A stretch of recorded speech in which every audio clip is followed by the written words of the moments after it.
আজ একটা রান্নার ব্লগ নিয়ে এসেছি তোমাদের সামনে। সেটা হচ্ছে কড়াইশুঁটির কচুরি। শীতকাল মানেই কড়াইশুঁটির কচুরি সবার ঘরে ঘরেই হয়। তো এক একজন এক এক রকমভাবে করে। তা আমি যেভাবে করেছি সেটা তোমাদের সাথে শেয়ার করছি। তো কড়াইশুঁটিগুলোকে ছাড়িয়ে ধুয়ে জল ঝরিয়ে নিয়েছি। দিয়েছি 4-5টা লঙ্কা, কাঁচা লঙ্কা।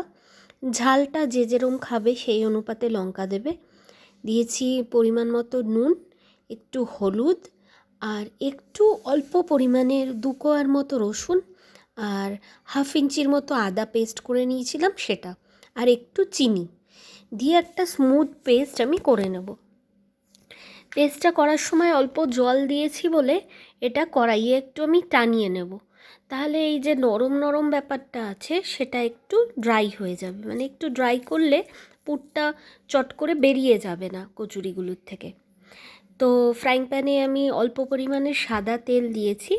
সাদা তেলের মধ্যে এবার কড়াইশুঁটির যেই পুরটা বানিয়েছি সেটাকে একদম গ্যাস লো করে রেখে ভালো করে নাড়িয়ে একটু ড্রাই করে নেব।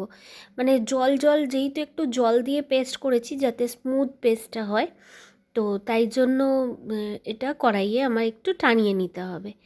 আর ধরো যার মিক্সিতে একবারেই জল ছাড়া করা যায়, সে যদি কড়াইয়ে এটা না মানে তেল দিয়ে ড্রাই না করো তাহলেও চলবে, কিন্তু আমারটা একটু জল দিতে হয়েছে তাই আমি একটু কড়াইয়ে টানিয়ে নিচ্ছি জলটা। অন্যদিকে বসিয়ে দিয়েছি কষা আলুর দম কড়াইশুঁটি দিয়ে। আলুর দমটা আর কিছু বলার নেই, সবাই জানে নিরামিষ আলুর দম করতে, কারণ বলতে গেলে প্রত্যেকের রান্নাঘরের হাতেখড়ি হয় ওই নিরামিষ আলুর দম, আলু ভাজা এগুলো দিয়েই। তো তাই আর আলুর দমের রেসিপিটা বললাম না। তো অন্যদিকে ময়দা মেখে নিয়েছিলাম। ময়দাটা মোটামুটি 10-15 মিনিটের জন্য মেখে রেখে দিয়েছিলাম রেস্টিং টাইমে, যাতে ময়দাটা তাহলে মনে হয় কি যে সফট হয়, লুচিগুলো রবার রবার হয় না। তো আমি যদিও বা ময়দার সাথে অল্প পরিমাণে আটাও মিশিয়েছি।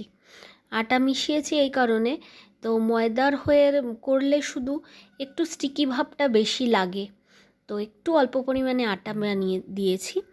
দিয়ে এবার বাটির মতো করে ডো করে পুর দিয়ে এবার মাথাটাকে আড়াই প্যাচ দিয়ে কচুরির ডোগুলো বানিয়ে নিয়েছি। তো আমি যেহেতু একা হাতে করছি তাই সবগুলো পুর একবারে ভরে নিয়ে তারপরে আমি একে একে বেলে ভাজবো। তো হেল্পিং হ্যান্ডের যদি কাউকে পাওয়া যায় তাহলে ভাজা আর সঙ্গে সঙ্গে দিলে ফুলকো ফুলকো কচুরি দেওয়া যায়। তো আমার আলুর দমটা হয়ে গেছে, আলুর দমটাকে নামিয়ে নিয়েছি। আর অন্যদিকে সব লেচিগুলোতেই আমার পুর ভরা হয়ে গেছে। এবার একে একে বেলে ভেজে গরম গরম আলুর দমের সাথে সার্ভ করলে সবাই খুশ। তো তোমরা বন্ধুরা অবশ্যই আমাকে জানিও রেসিপিটা কেমন হয়েছে। পছন্দ হলে লাইক, কমেন্ট, শেয়ার করো। আর এক হাতে দেখো ক্যামেরা ধরেছি, এক হাতে বেলছি, মন্দ হয়নি বলো, মোটামুটি গোলই হয়েছে। তো এবার একে একে ভেজে তুলে গরম গরম কচুরি সার্ভ করলেই সবাই খুশ। তো তোমরা কিন্তু অবশ্যই আমাকে জানাবে কেমন লাগলো তোমাদের এই রেসিপিটা। ভালো লাগলে কিন্তু লাইক, কমেন্ট, শেয়ার করতে ভুলো না।